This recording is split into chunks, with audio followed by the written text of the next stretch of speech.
આદર્શ વિદ્યા સંકુલ પાટણના પુનાવા લોકવિજ્ઞાન કેન્દ્ર ખાતે જિલ્લા કક્ષાનો સાયન્સ સેમિનાર 2025 યોજાયો હતો।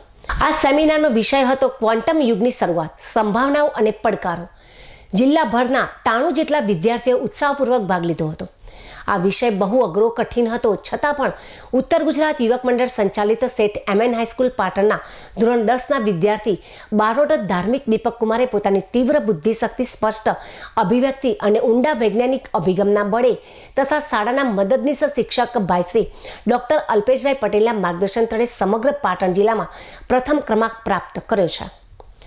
સમગ્ર જિલ્લાના 93 સ્પર્ધકોમાંથી શ્રેષ્ઠ સ્થાન મેળવનાર ધાર્મિકે માત્ર અમારી શાળાનું જ નહીં પરંતુ સમગ્ર પાટણનું ગૌરવ વધાર્યું છે। ધાર્મિક બારોટે તેની આ સિદ્ધિ બદલ શિલ્ડ અને પ્રમાણપત્ર આપી સન્માનિત કરવામાં આવ્યો હતો। હવે તે રાજ્ય કક્ષાએ પાટણ જિલ્લાનું પ્રતિનિધિત્વ કરશે, જે સમગ્ર પાટણ જિલ્લા માટે ગર્વની બાબત છે। આ સેમિનારમાં રિજિયોનલ સાયન્સ સેન્ટરના ડોક્ટર સુમિતભાઈ શાસ્ત્રી તેમજ આદર્શ વિદ્યા સંકુલના મંત્રી શ્રી ભરતભાઈ ચૌધરી તેમજ ડોક્ટર દર્શનભાઈ વ્યાસ, ડોક્ટર નીરવભાઈ ઠક્કર અને ડોક્ટર ઋષિભાઈ નિર્ણાયક તરીકે ઉપસ્થિત રહ્યા હતા।